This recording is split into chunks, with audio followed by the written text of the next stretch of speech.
So hello and welcome. Today I have the pleasure of interviewing my friend Mike. He is known as Mike the Gut Guy, or Heal Your Gut Guy, right? Is your channel Feel name. your gut guy. Yep. And Mike is really special person for many reasons. Also because he's walked a path of healing, like trying to, figure out, you know, what is it that I'm doing in the world? Like, and how do I support my mental and spiritual and emotional and physical health? And I think you sharing your journey and what you have learned has helped a lot of people. So Mike has a program that people can purchase to help heal their gut and other things as well. But we are going to talk today about digestive health and also about German new medicine, which is really interesting. A lot of people might already know what that is. A lot of people might not. But I think before we start talking about German new medicine, I think it would be good, Mike, if you just talk a little bit about yourself and about your physical health history. So what kind of diagnosis started you on this path that you're on? And then we'll kind of jump into like how your perspective on healing has shifted over the last few years.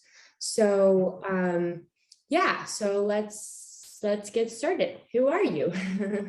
Cool. Yeah. Well, thanks for doing this. And I remember when we first met at the Weston A. Price conference, we both had like 100 subscribers, and we've both grown so much, especially you.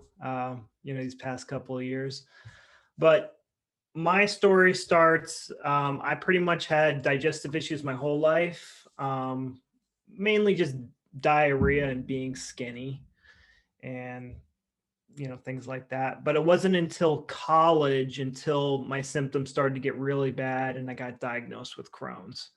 And my symptoms were, I had a fistula, which is, if you really want to know what it is almost like a second butthole, and it just blood and pus is disgusting. And just diarrhea. And then a few times a year I would just get like bedridden sick for a few days. And then I got diagnosed with Crohn's. And so, you get told, hey, you're gonna have to be on drugs for the rest of your life. And I'm like, that doesn't make any sense. And the whole explanation of your immune system is attacking itself, that didn't make any sense. And I eventually went on diets, did the GAPS and the specific carbohydrate diet. But when I found the Weston A. Price diet, I was like, wow, this is the holy grail. And I clung to that for a long time. And I still believe that the Weston A. Price diet is the best dietary principle program you can follow. Like it makes sense. It has the most nutrients and the digestibility. Like it's just commonsensical.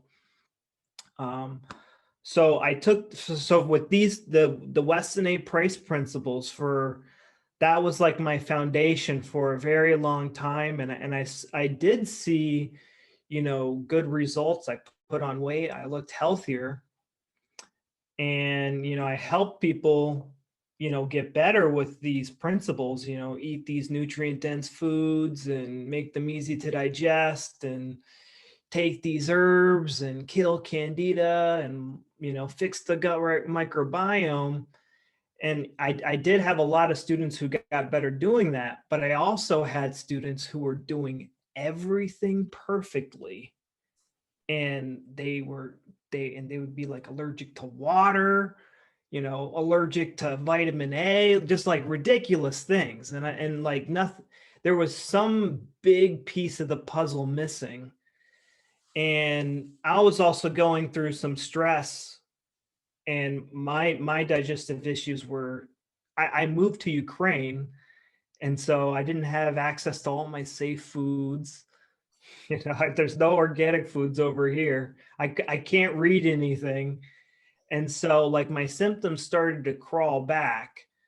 And that's when I learned about German New Medicine and the role that our brain or thoughts or psyche play in our health. And it's huge. And that's where German New Medicine comes in. And it's also called German Heilkunde. He changed the name a few times, which means German healing knowledge, because medicine kind of has a bad rap nowadays, has a bad reputation. So it's really understanding how our emotions affect how our organs are going to function. It has such an elegant explanation for every single disorder in the body, because most explanations, even from the holistic and from the modern medicine community, is that you're broken. And that's far from the case, because most of my people who suffer from digestive issues, they didn't eat glass, they didn't drink bleach, like nothing significant happened to injure their gut. It kind of seemingly appeared out of nowhere. And so German New Medicine, like, it's amazing the type of results I see, like people getting rid of food intolerances, like super fast. So yeah, that's like my short version of the story of how I ended up with German New Medicine as like my foundation now. So that's great. So kind of to recap, you had digestive issues your whole life. Like many of us, it is kind of like these things build up. We just probably don't notice them until one day we're like, whoa, this is a big thing that I have to notice. Like my body is talking to me and I have to notice. And a lot of times, like this period of where we're noticing that something is happening in the body and it's a big deal is when we receive a diagnosis, which is really a story, right? A doctor's telling us a story that we believe. I mean, I'm not saying that a diagnosis can't be helpful, but it can also put you in a box about, oh, I have this, and then forever I'm going to have to take this shot, and that's it. So, and Crohn's disease is an autoimmune condition of the colon. Is that correct? Of the colon, or of it could be the whole digestive system. So yeah, but colon works. Yeah. And so, right. And the story that we're told by not just Western medicine, kind of your typical doctor, but even some sort of alternative functional medicine doctors, is that your body is against you, right? Your body is attacking itself. And what do we do to stop that? And that is a worldview that is completely different from the worldview that you and I have now, and that many people have, and that German New Medicine is about. Because the body would not attack itself. The body is not your enemy. So already this is an issue, right? If I have a problem and I go see a doctor or some sort of health professional, even if they're not a doctor, and that person thinks that the body is attacking itself and the body is an enemy and we must keep it at bay and blah, blah, blah, like already that is probably not a path that is going to take me to a place of actual transformation and healing. So, okay, so there's a lot to talk about because we all have to start somewhere in our healing journey. And you and I also started with this like deep dive into nutrition. Like, how is it, like the physical food that I'm eating, how is that affecting my physical body? But we all come to realize on this spiral path of life that that's just one piece of the puzzle. So I think what makes sense now is for you to tell us a little bit about the founder, or this Dr. Hammer, this guy behind German New Medicine, and a little bit about his story so we can understand this kind of system. So Dr. Hammer, he German, a German doctor. I can't give you the exact dates of when he was practicing, but 70s, 80s, 90s, 2000s, and I think he passed away in 2015. But he was a really successful doctor. He invented a few things, like he invented like this super sharp scalpel and like this special saw, and he was able to kind of like um, become financially independent and just do whatever he wanted. And so pretty much what he did is he set up these patents so he was financially independent, and then he just did pro bono work. He did what he wanted. He worked at like free clinics and stuff, and did the research that he wanted. And how he started making these discoveries is one day in Italy, his son was on vacation and he got shot by the Prince of Italy. Like, it's crazy drama story. But long story short, it was very tragic, and his son ended up dying after like months in the hospital. And shortly after that, he was diagnosed with testicular cancer. Mhm. And he'd been relatively healthy before that. So he was like, okay, that's very interesting, that I have testicular cancer. And so he had this idea that he was a smart guy, so he knew like the whole chemo industry was a bunch of BS, and he wasn't going to do that. So he started treating cancer patients, and he started interviewing all of his patients that had testicular cancer. And it was kind of all of like the same traumatic event, like someone who was like a son or a daughter to these people had passed away or been gravely injured. And then he started looking at their CT scans of their brain scans, and they would all have these lesions in the brain in the same exact area. Everyone with testicular cancer, they in the same exact area, they had these lesions in the brain. Someone had lung cancer, everyone same. Someone has Crohn's, they all like all their CT scans will have the same lesions in a very specific location. I did it, and my wife did a CT scan. They thought we were crazy. They're like, why are you getting a CT scan of your head? But we could see the lesions in her head where our gut issues were. Hmm.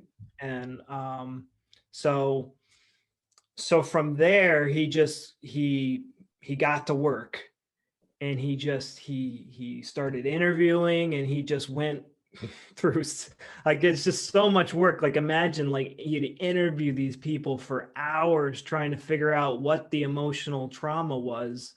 And he did the work, and he figured out which emotions uh, were tied to which organs. But the best way that I like to explain like the core logic behind German new medicine is our body is wired for survival. It's always trying to keep us alive. Just a second of, not paying attention, you could be dead. So it's always trying to keep us alive. When we experience a conflict shock, like his son's death, something that catches us off guard, our body, a split second decision is going to go, okay, we have all these organs. We got all these organs in our body. They all developed for a very specific survival purpose. We got the stressful situation in front of us. Which one of these organs do I put into overdrive to help me overcome this stressful situation? Uh-huh. And so people with digestive issues, it's, I can't digest this. In Spanish and English and in all of our language, we you make me sick to my stomach. I can't digest this thing. Like, you might think I'm crazy. Oh, your thoughts control your digestive system, but like, just imagine you have a lemon in front of you and you cut it open, and just imagine biting on it. your taste buds are going to swell up, your mouth is going to start to water, like our thoughts. And we've all had things in our life that have hit us so hard, like we feel sick to our stomach or sick in our body somewhere. And so essentially what's happening, we have these conflict shocks, these things that catch us off guard. And so essentially what our gut is doing is, oh, this hard to digest thing happened in your life, this thing you can't accept. I can't believe the neighbor did this to me. He cut down my cherry tree without, why would he do that? It makes no sense. In what world is that okay? I can't digest this. I can't accept this. Oh, you need help digesting this? You're going to build these extra gut cells. You'll see it as polyps on your colonoscopy. And then when it gets resolved, maybe you make friends with your neighbor, you guys figure, you become buddies, then your body says, I don't need these gut cells anymore, and it starts to get rid of them. And then that's when the blood and the mucus and the diarrhea and the gut pain starts. And then from those situations, we can develop bad emotional habits that turn the program back on. Maybe one week you're friends with the neighbor and the next week you're fighting with them. And so it's, with all my clients, like you can find that stressful event that put their gut into overdrive. And then they developed kind of like these poor emotional habits that, the modern world gives us, that just keeps the program on, off, on, off, on, off.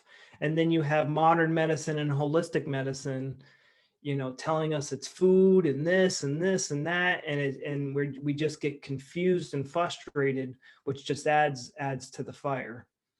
And so German New Medicine is all about, once we fully resolve this issue, it goes, okay, hey, the gut doesn't need to be in overdrive anymore. Let it go back to normal. And it just goes back to normal. And this actually goes for like every tissue and organ in the body. Okay, so Dr. Hammer was this man who was a doctor, and he had this shock, this tragic event happened that his son was shot.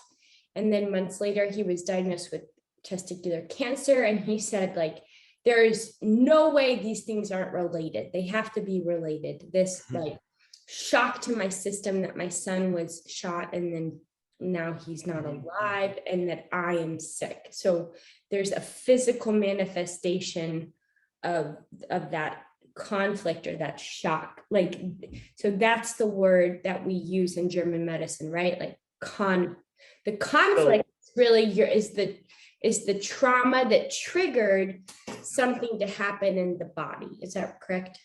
Yeah. And so for him, it was, my offspring died. All right, we need to make another offspring. Let's put the testicles into overdrive. Mm-hmm. And that was the tumor growth. The cell growth on the testicles. The purpose of those cells is to develop extra sperm cells so that when fun time comes around, there's a greater chance of him reproducing.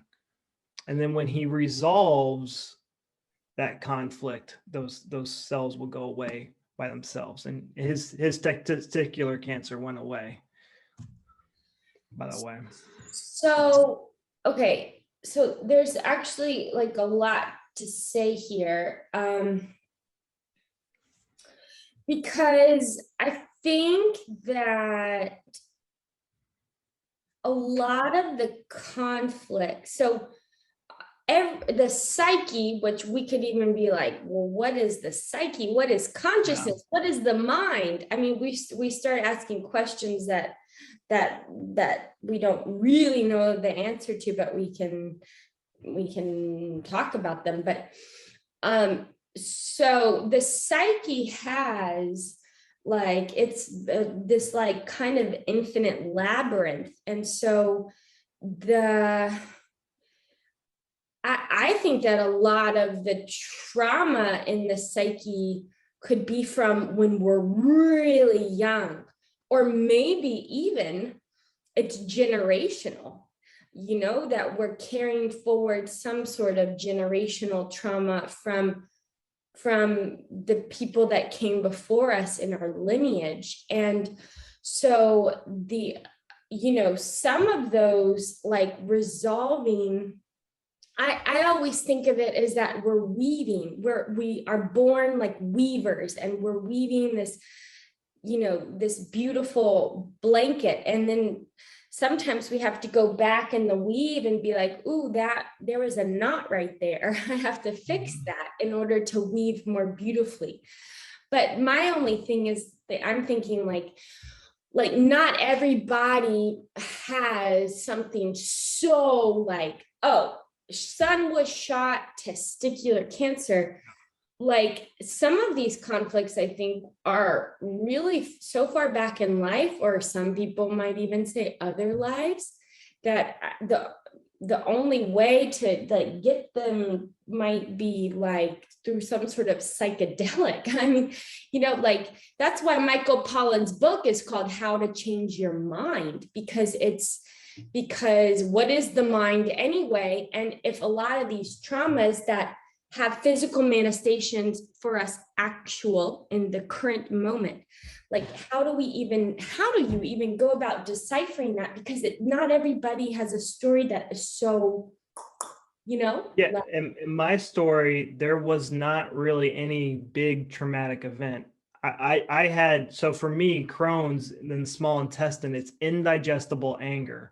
And I was angry at the world. I could not, I can't believe, the medical industry is, this is like their solution for healing Crohn's. Like, I can't believe it. I can't digest this. It makes me sick to my stomach that this is their game plan for treating people with, that's just one example. Mm-hmm.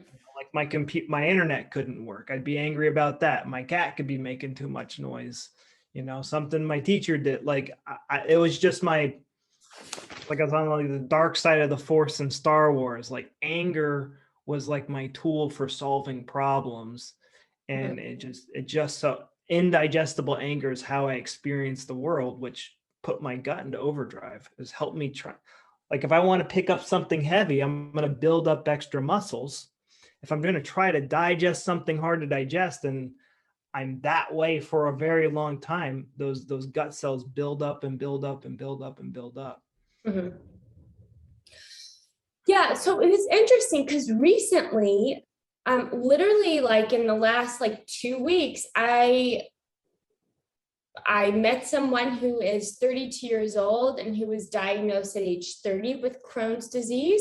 And then last night, I was at my sister's house and she's like, oh, Paul, her husband, my brother-in-law, Paul's coworker's son, who's about 10 years old, was just diagnosed with Crohn's.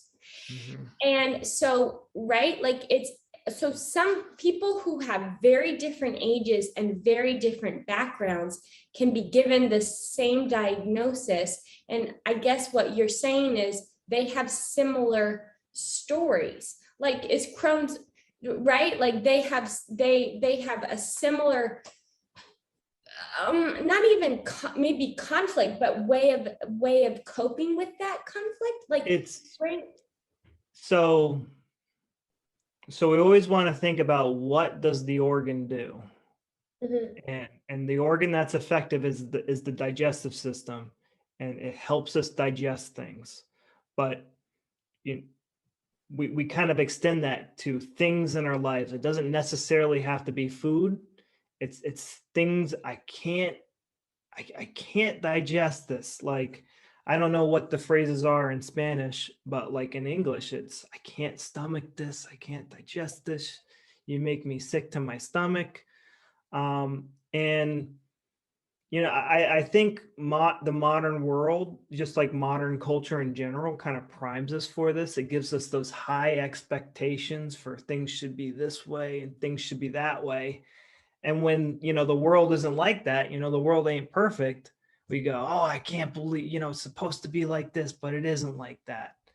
I think that's why, it's, it depends on your culture, like if you grew up in an Asian Eastern culture versus Western culture, maybe your parents were Christian or this religion, people who are Jew, the Jewish population tends to have higher rates of digestive issues. And that can be a very, strict culture to grow up in. And so, when you look at like the statistics, you can kind of make a little bit more sense of them and kind of see like, but digestive issues in general are very, what's the word? It can be a lot of different things because you can, I can't digest this, I can't digest that, this or that could be literally anything. Right. It could be, I still can't digest that my parents got divorced. I still can't Yeah. digest that, like, whatever. And it all depends on your unique experience. Uh-huh. See, yeah, that makes sense. Like, okay, so what we're saying that there's some sort of trauma, and then your experience of that trauma and your whole organism's way of coping with that trauma. So even at a physical level, basically,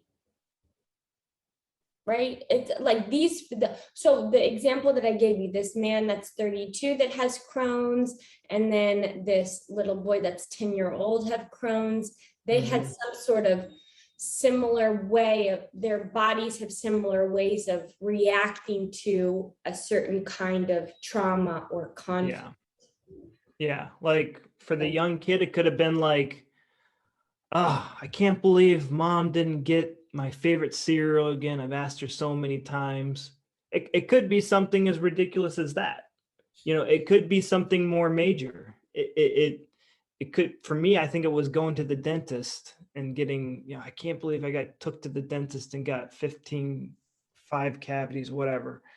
But then somebody who's like 30, maybe it's a bad relationship, or, they didn't get that promotion that they want. I can't believe my boss didn't give me that promotion. I worked so hard for this. Something like that. Yeah, and that's really interesting too, because we all have, like, life is so subjective. And so something that is traumatic to me, like in the grand scheme of things, is definitely not anywhere close to the most traumatic thing that could happen to somebody, but it's your experience of it, right? And that's, I think, probably a lot of these like conflicts happen when we're young, because we experience the world so differently.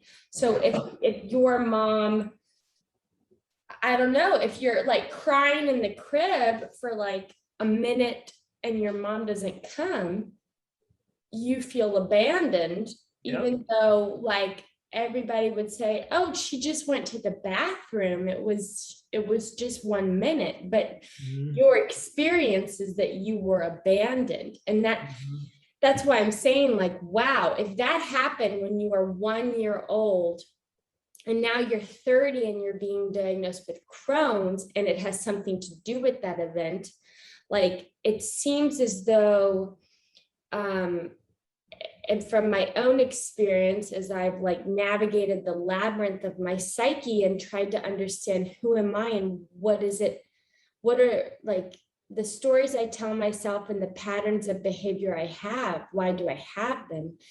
It has been something of a hero's journey to go back and like reweave some of these knots that are in my mind or lineage or whatever you want to say. So like that's kind of like my thought. Like, I don't like, what does it, so there are people who are German new medicine practitioners who can, I mean, I don't know what they do. Do they help you go back to figure out what the conflict was?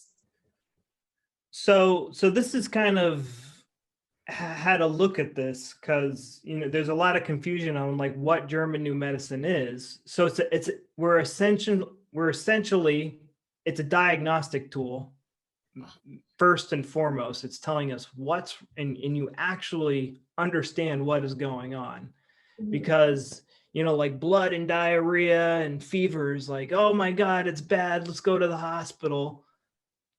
That's actually a good thing. You resolve, like I'm not healing, you are actually healing. Those are healing symptoms. Right. Now, if someone had constipation and heartburn, those are conflict active symptoms. And then we want to like focus on resolving the conflict. So German New Medicine, he has it all mapped out, like, okay, what does this symptom mean, and yada yada yada. So you start with the symptoms, you figure out where the person is in whether they're conflict active or whether they're in the healing phase, or they've been stuck in a hanging healing for years. And then we try to identify, like what emotions, like what emotional habits are keeping the person stuck. And then from there, how do you fix those emotions? German New Medicine doesn't really take the reins there. I mean, you could use your faith, you could use Christianity, whether you're Muslim or Jewish, you could these have answers on like how to resolve the conflicts in our life. I've seen people get hypnotherapy. I really like, and it's kind of funny because I kind of grew up pretty much being atheist agnostic, but I have really found that the Bible and the teachings of Jesus are like great tools for taking this burden off of people's shoulders, and like really putting these conflicts to bed and like moving on with their lives. But it's it just depends on the situation, it depends on the person, and it depends on what they're willing to do. But a lot of it though is really shifting your perspective on how you see the world, because we're really turning little things into like monsters, or we're just unrealistic expectations that aren't being met. And like so I'll give you an example for me. So I would get really upset, I'd get really angry at like you nasty YouTube comments. Why would they do that? Like, how can they not understand what I'm saying in this video? It's pretty crystal clear. I just get angry. And instead, if I take the biblical approach from Jesus, love your enemies. What is God trying to teach me in this instance?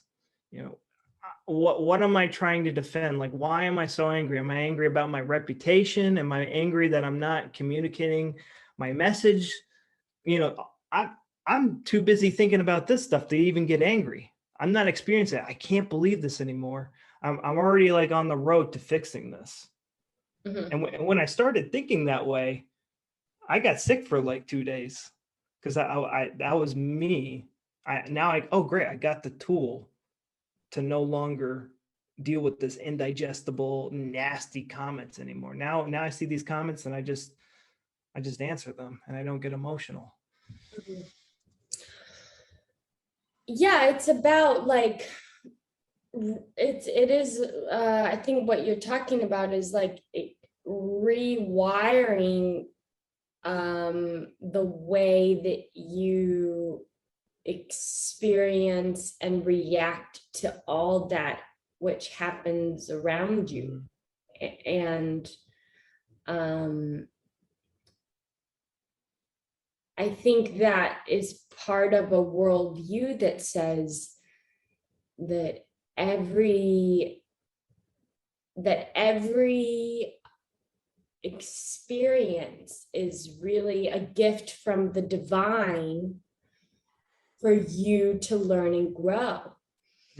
And your life changes dress, even if you never heard of German New Medicine, if you simply live your life as though every experience is a gift, and that was specifically designed for you to grow and learn, then that, right, even so every experience, even every symptom, right, my gut is so swollen today, I feel, and I'm constipated, even those things are gifts and like signs of like, hey, there needs to be like a reordering, like a restructure somewhere of what you're experiencing in the world is, and what you're telling yourself about that. But it is interesting because a lot of people get cancer and die, and it's not, some people's paths like mean that they won't get better physically. Some people, but who are we to know what the divine plan was for that person? Do you see? But so I don't know if people like. Yeah, well, I can go into that a little bit. So most people don't die of cancer, they die of chemo.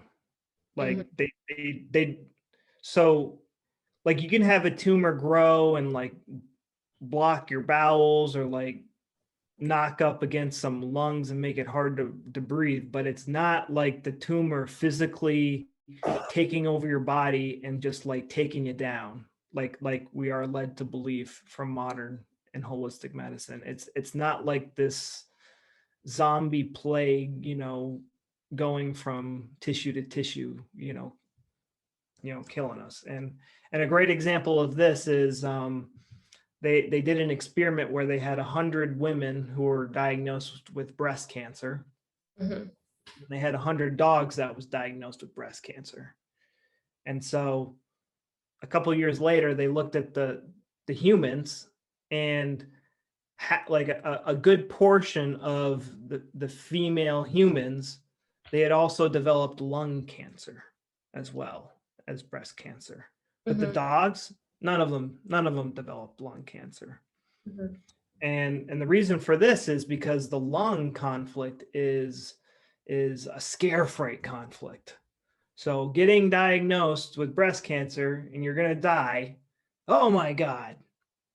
But you tell a dog that it has breast cancer and just goes, okay, great. When's my next meal?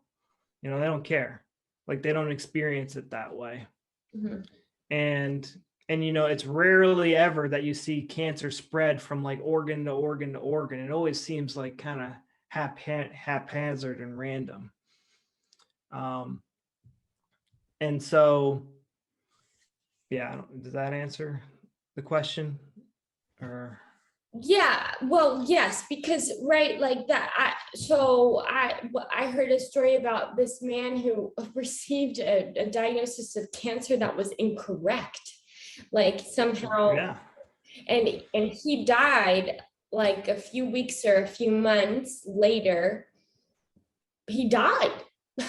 yeah. But he didn't have cancer, but he died because he believed that cancer meant death, and he died because he died. I think it's like, it would be completely wrong to say that like the mind has nothing to do with the body. Of course, it's like the biology of belief, like what is it that I'm believing? The stories I tell myself, or the stories that I believe from the people around me, including health professionals, right? Like that's why a diagnosis is so maybe helpful and can also be dangerous, because you start to believe that you are, oh, I have Crohn's and that's just who I am, and that's just, so a diagnosis can be, and especially from someone who, like a doctor who we put in a place of authority.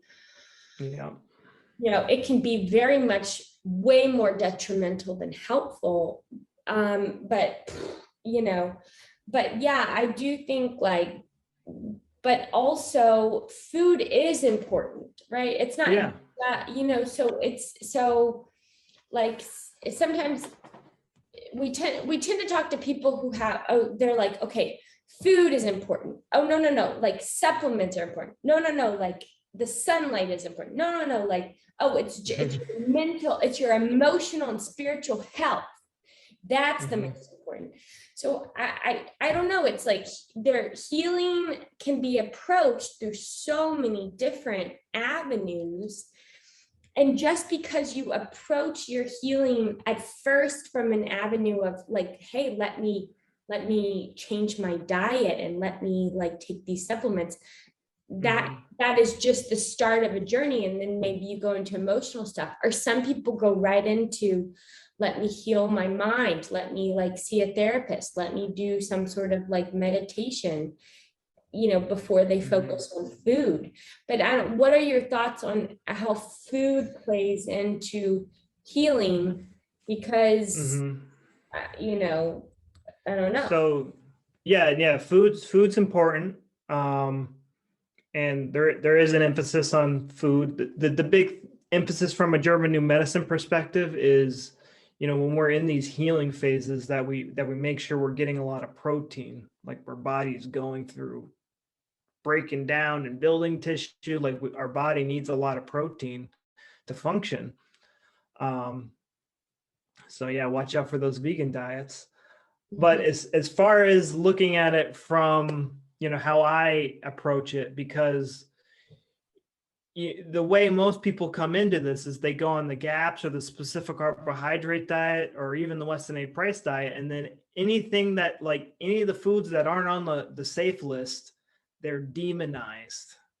And especially with the keto and the carnivore community, like plants are the devil, starches are the devil. Like I fell victim to this too. And, I didn't become super allergic to wheat and to starches until I told myself I have candida infection and it's feeding the bad guys, or all the anti-nutrients that weren't deactivated, and all the gluten and stuff. When I started perceiving those foods as hard to digest and getting emotional about those foods, that's when the program kicks in and goes, okay, you need help digesting these things. You build the extra gut cells, and then when you get rid of those extra gut cells is when you get the fun digestive symptoms. So the way that I move forward now is, raw dairy, hey, get these foods into your system. And, I work with people all over the world, and a lot of places, they don't have these foods or supplements. So it's like, hey, get the best food that you can into you. We're going to follow the Weston A. Price principles, but like, if you want to go eat Burger King and McDonald's, with your friends, or, that's okay. It's like, go sit down in a McDonald's all day and watch all the people that come in and out of the door and don't have any digestive issues. There's people who eat McDonald's on a weekly basis until the day that they die, and they never have digestive issues.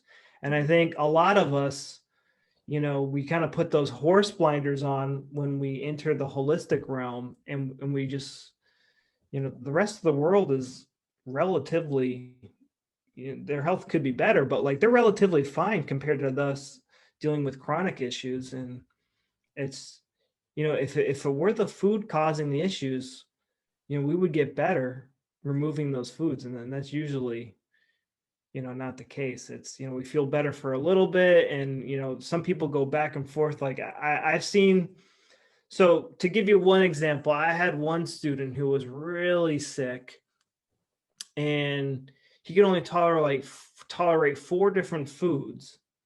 But then when he realized, foods were okay, it was how he perceived the food. He was perceiving the foods as hard to digest and dangerous. He started perceiving foods as safe, and he started identifying his emotional triggers.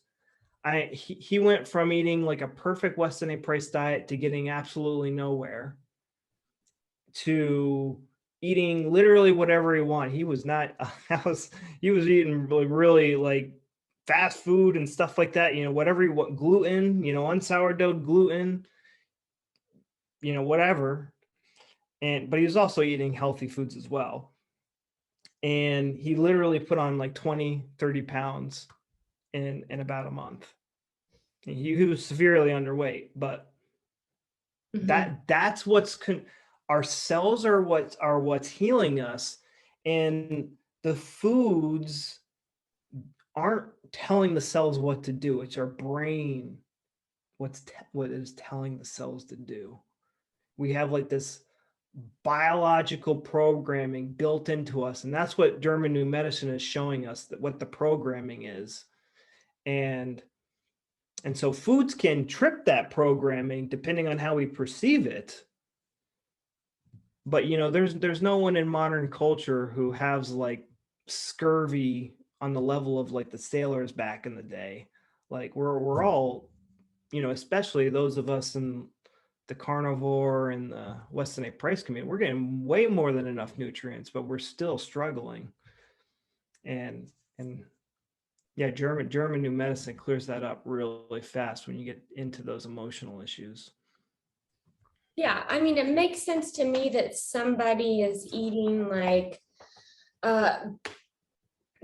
animal fat and protein and like some nice fruits and vegetables if they want, and some broth. Like it's really not that complicated to eat well. It's like, it's like it's not that complicated. I do think that, yes, part of what's been hard for me is that realizing how dysfunctional people, like the ideas that people have about food and their relationship with food, and our relationship with food is indicative of our relationship with the earth. It's like the earth becomes us, and we are part of the earth. And so anyway, so I do think that there's a lot of like kind of weird things people have about food, like ideas that certainly don't bring health to the body. But I do know so many people who have been able to like vastly improve their health simply because they changed their diet. And maybe even getting to a point, if you feel better in your physical body, then attempting to like go into your mind and be like, hey, what's really going on here? It's easier if you feel better in your body. Like if you're it's to even have the courage and clarity to know that, hey, I've got some things to work on in my mind. If you're like super constipated and like your tummy's swollen and you're like breaking out, I mean, that it's hard to get from such a like that place, that kind of like dense place, to even a place where you feel like you have more space inside of yourself to even begin a journey into figuring out what is the root cause of what is happening. So I think that's really valuable, that people can change their diet and also be more relaxed about their diet, and then from there make the journey into what is it that happened. Maybe it was a month ago or a year ago, or maybe it was from when I was a baby. What is it that happened that is like shaping the way I interact with the world and all that happens around me, Yeah. It's, I named myself Mike the Heal Your Gut guy, and you know, we were like the two people at this conference walking around with the book in our hands. You know, I know that book better than anybody. And, you know, I ate that way for a very long time, you know, probably 4 or 5 years. And I could not get above a weight of 155, which is kind of skinny for my height. I'm almost 6 foot. And like, no matter what I did, no matter how much I ate, and this year, at the beginning of the year, I started German New Medicine, and to really test it, I like ate pizza and McDonald's for like a month straight, you know, really pushing the envelope. And I literally gained, now I weigh like 190, 185. So that's 30 pounds. I've never, ever, ever been able to get to that weight my whole entire life.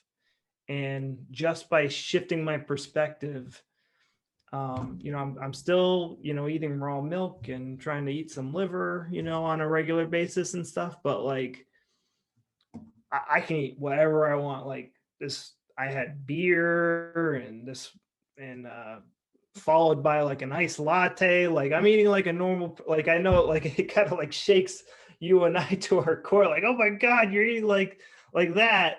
But like I'm eating like a completely normal person. Like I don't care what I eat anymore. Like I'm not like have like this check and balance sheet in my head anymore. Like I just like, yeah, I should probably eat a little healthier, but like I'm free to eat whatever I want, just like a normal person, and not have any digestive issues.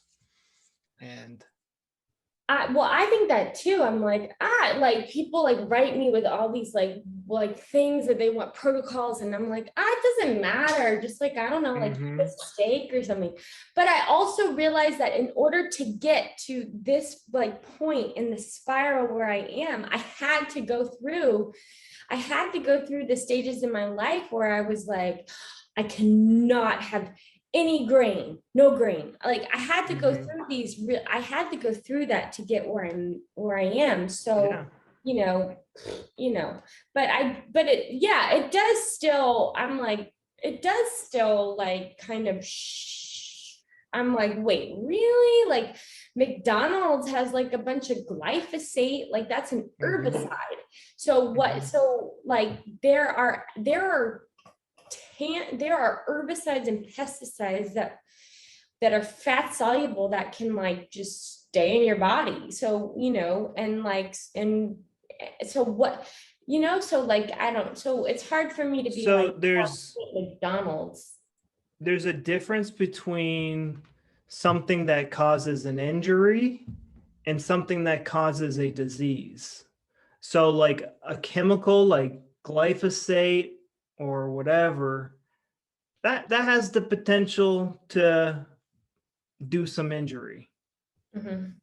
But it doesn't have the potential to start a disease. Because a disease, we see it in the brain. It's you know, the special program that's trying to help us survive a stressful event. They're two separate things. Right, but couldn't an injury that's large enough or repeated cause disease? Like if I repeatedly expose myself to glyphosate, right? Depending on how the person, oh, I want this glyphosate off of me, that could start a special program. If I put enough glyphosate on my arm, it's going to rot off me or something like that. But it's not a disease. If my arm rots off because I put too much glyphosate on it, I injured it. Right. But if I start to self-evaluate my arm sucks. I can't throw the baseball that like I used to when I was younger. That affects our bones, and my bones will start to rot. That's a disease. Whereas, you know, running a saw across my arm, that's injury. Running chemicals across my arm, that's an injury. It's the psychological component of, you know, in the arm, it's you have the bones and some muscles, and those are all different types of self-evaluation conflicts of I'm no good. But yeah, I think people should avoid glyphosate. Like it blows my mind what they do in the agriculture. Like it doesn't make any sense. Um, but you know, there are people who eat bad food every single day and they don't have digestive issues. And then we have, we've seen it ourselves. You go to the Weston A. Price conference, there's people who've been eating perfectly for years and they still can't eat healthy sourdough organic bread. Yeah, and a lot of those people get really, their whole identity is about their food. Mm-hmm. So this kind of dysfunctional relationship with food becomes it becomes such a big part of who they are. Yeah. So and also it's like sometimes people have a certain program in their mind and it just simply works for them. It just Mm-hmm. it somehow controlling their food makes them feel control of their lives, or I don't know, it's sometimes we don't, maybe there's I think a lot of times, right, we just are we maybe avoid healing a conflict because, or some sort of trauma, because well, first of all, we can't even fathom that it's there, but also but it serves us in some way to, so I mean, really what we're talking about is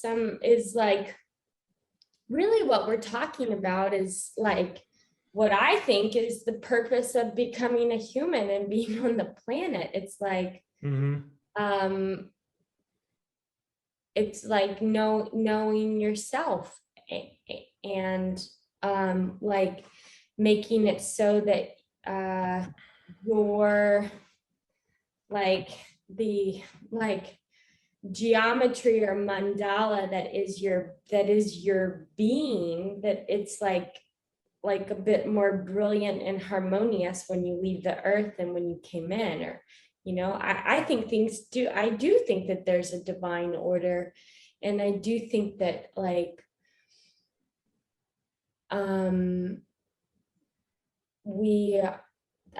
think that life is a gift, and our experiences are a gift. And I also know that that sounds good now, but when hard things happen, or if you're having chronic digestive issues, it can be challenging to see that. I mean, to see. But yeah, and I did just want to make a point too, that Dr. Hammer, this wasn't just anecdotal. It wasn't oh, I've interviewed 100 people with testicular cancer and they all have this trauma or conflict. He, like you said, that he did CT scans, and so he saw lesions. I don't actually know exactly what a lesion is, but it's like a wound. It shows up as it's hard to read CT scans. I can bear on mine, it's like a white mass, which means there's scarring there because I've already gone through the healing phase. But when someone's conflict active, it looks like a ring on the CT scan. And yeah. So will you just, because we mentioned several times, but we never actually said, there's a conflict happens and then there's conflict active and then healing. Will you just say that? Yeah. So I'll actually share my screen really quick to kind of help you. And so if you guys want, oh, you disabled that? Oh, wait. Oh, I didn't actually. That's okay.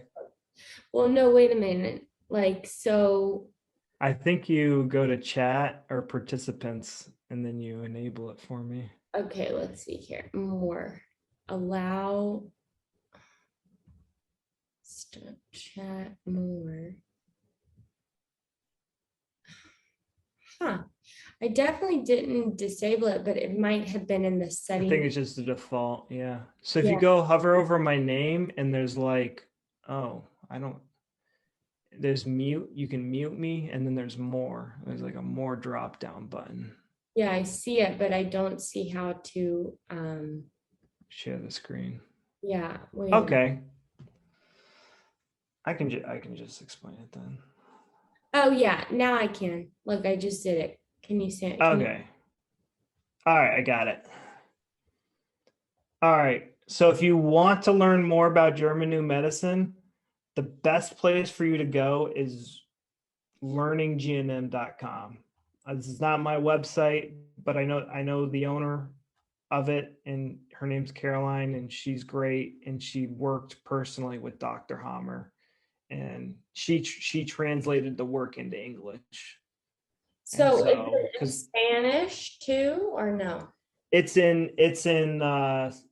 been translated into other languages, but I think there's quite a bit of material in Spanish, and I think they call it in Spanish the sacred medicine, but it probably goes by other names as well. So Okay, um, but this particular website is really just English. Is that right? this is in English. There are Okay. translations down at the bottom. Oh, I see.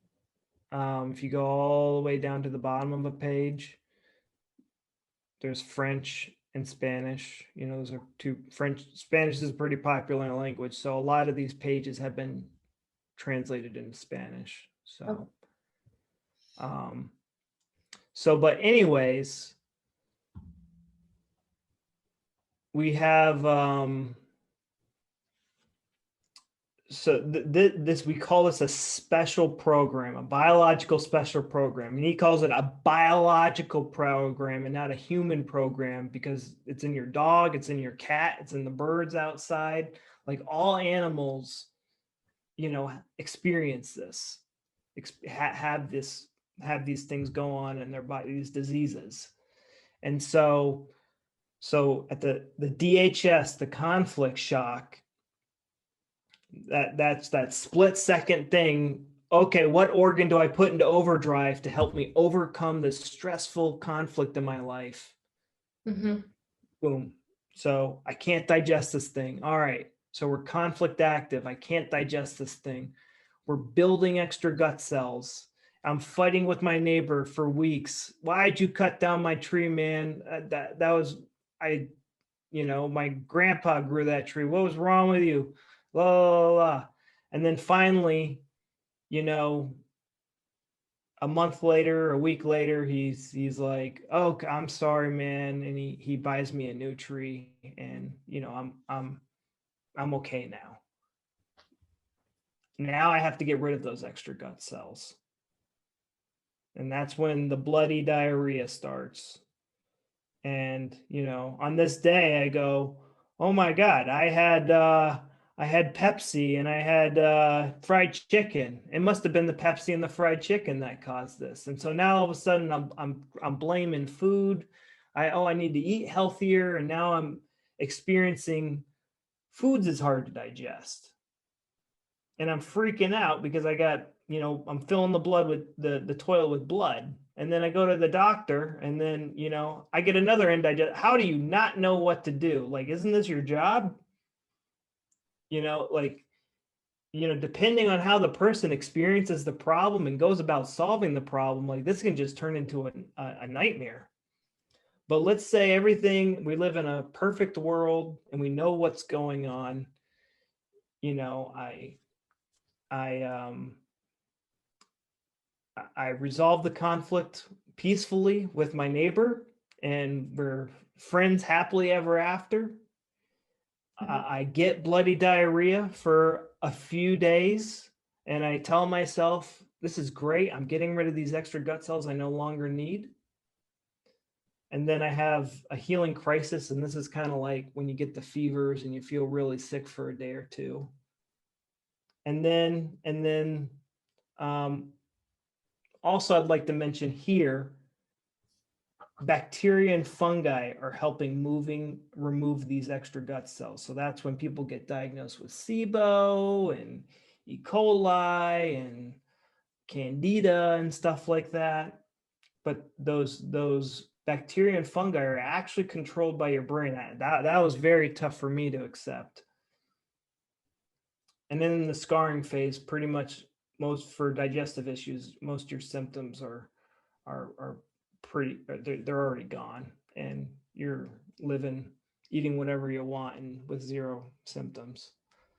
So what happens if like your conflict is you were like 6 months old and your mom abandoned you from your perspective because she didn't come when you were crying in the crib? Are you just active your whole life until you realize that that was really if you peel back all the layers, that one event kind of marked the way your psyche is going to evolve? I mean, that's the kind of thing. So in a situation like that, so let's pretend I'm a baby and my mom leaves the room. Where'd she go? Oh my God, conflict shock. I can't believe she left me. Mm-hmm. It makes me sick to my stomach that she left me. This is a baby. Who knows how they're going to interpret it. Right. And then mama comes back, a few seconds later. That's probably not going to leave any big emotional trauma that stays around for life. But this might develop a bad emotional habit of every time someone leaves me, I experience it as, I can't believe, oh, like someone broke up with me. My friend didn't call me back. That's so, I can't believe they're so inconsiderate that they wouldn't call me back. Like an event like that early in life could develop that sort of thinking pattern. I can't believe this person abandoned me, and just not calling somebody back. Hey, that person said they would call me back and we would make plans and we would go out and hang out this weekend, and they didn't call me back. I can't believe that. What's wrong with this person? Mm-hmm. So like those things from childhood, like it can create a pattern Mm-hmm. of interpreting little things of people, some like little things, and turning them into monsters. So it creates a thought pattern, which means like anytime Yep. something like that happens, which could be as small as like, hey, my friend didn't call me back, Mhm. it could trigger like a new conflict, right? Is that Mhm. like it's like Mhm. it could trigger a new conflict? Okay. Yeah. So, Yeah. Yeah. Essentially, yeah. okay, yeah, that's really interesting. Um, yeah, I do think that like rewiring I mean, I can say for myself, I've had to employ a lot of tools, and I still do. It's like this lifelong Mhm. journey, right? It's like this lifelong journey, because honestly, there's like lots of conflicts happening all the time. Like my mom called me on the phone 2 months ago and said that your dad broke his neck, and I was so Mhm. right. Or or someone that I work with didn't do what they're supposed to do, and it created a problem. Mhm. My dog had 2 tumors. I mean, my point Mhm. is that I can think of like 20 conflicts in the last month. Mhm. And so, right, it's just like, wow, how do you, again, it's kind of Dr. Hammer's example it's so great, because it Mhm. was just so like, this happened and then this happened. But life is actually like a million things are happening all the time, Well, usually when like a serious health problem arises, it's usually something like that hits you really hard. Uh-huh. Okay. Like it's like I got my fistula. Like the most emotional thing that's happened to me in my life was usually going through some breakup in high school or college. And I Uh-huh. got my fistula after, a girl that I really liked didn't like me back. So, and like if you look back on like my emotional Richter scale, it's like, yeah, all of my breakups are, like, are Wow. up there. Yeah, interesting. Okay, well, so we know where people can go to learn more information, and Hmm. learninggnm.com. I Hmm. also, I'm sure that people hopefully will comment in the comment section, because I know there's practitioners in Spanish who are sharing this information. So Yeah. I hope that people will comment, because there are a lot of my listeners who will be reading the subtitles. They speak Spanish, but there is a lot of information in Spanish about this. And then if people want to follow your work, your channel, you want to tell them like where you're active. Yeah. Like I'm active mainly on YouTube, and you know, I believe in German new medicine so much. Like I actually removed a lot of my old YouTube content that was coming at it from the old perspective and demonizing foods and stuff. So I present it from a German new, how to heal your gut from a German new medicine perspective, and I try to make it as easy to understand as possible, because the German New Medicine website is the Learning GNM website is great, but it's kind of more for like practitioners. So, and I come at it from like a purely digestive health situation, so it can Mhm. be easier to understand for people. Yeah, which is really valuable, because there are a true pandemic is the significance and like just the commonness of digestive health issues in today's world. Hmm. So yeah, thank you for sharing your wisdom with us, and I hope that this um, message like inspires people to keep learning, because yeah, food is not everything, and it's just not. It's just one piece of the puzzle. Hmm. It's fuel for our body, Yeah. and it's our perception that really matters. But Weston A. Price and those foods, you know, I really want to reread Weston A. Price's book, and those communities. Like imagine those communities. You have no newspapers, no magazines, no cell phones. Like you go to school, you learn how to bake a cake and all that stuff. It's total. They lived in totally different. You know, we didn't look at the what emotionally was going on with these people from when they get thrown into the modern world, like how emotionally traumatic that is. Yeah, and honestly, that's really interesting, because a lot of people will say to me, because I talk about ancestral nutrition and health, and like for example, all of these Native Americans who had perfect diets. I mean, also there were times of famine, Hmm. and so not meeting your basic nutritional needs so that your physical organism can't function is like a Yeah. different thing. But let's say we have these Native Americans they're earthing because they're not wearing shoes, and they're getting sunshine, and basically they're the first biohackers, and so Hmm. they're leading these perfect lives, but they die in like drastic numbers, and because Yeah. Europeans come. And honestly, it was Dr. Tom Callan who, in an interview I did with him on this channel, and he's the one that talked about the emotional significance Oh of boy. what it meant for their culture to be decimated. It wasn't just, healthy food doesn't work because look, all these people were doing all the perfect things and getting healthy food and hunting and running and going barefoot and getting sunlight, and they all died. So it doesn't work. Right. You know what I mean? Like, so yeah, it was this. There like when Christopher Columbus came to Cuba, like people were like they thought it was the end of the world, and then like people were jumping off cliffs. Like it was like a religious end of the world experience for a lot of these.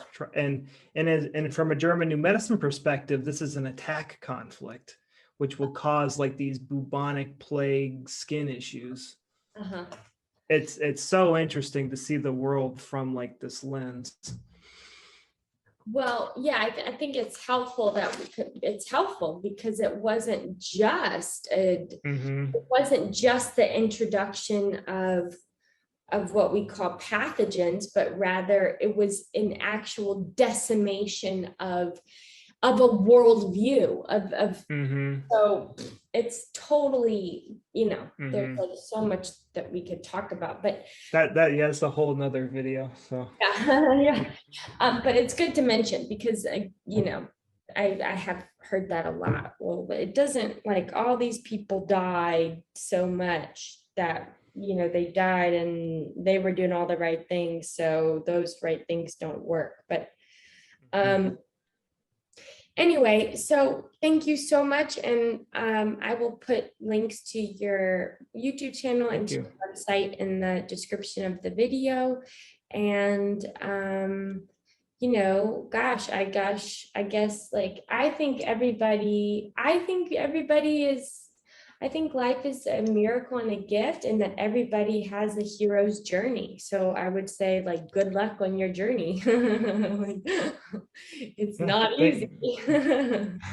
Yeah, thanks, Katie. I really appreciate you having me on, and yeah, hope I can help somebody out. So okay, sounds good. Bye. Bye-bye.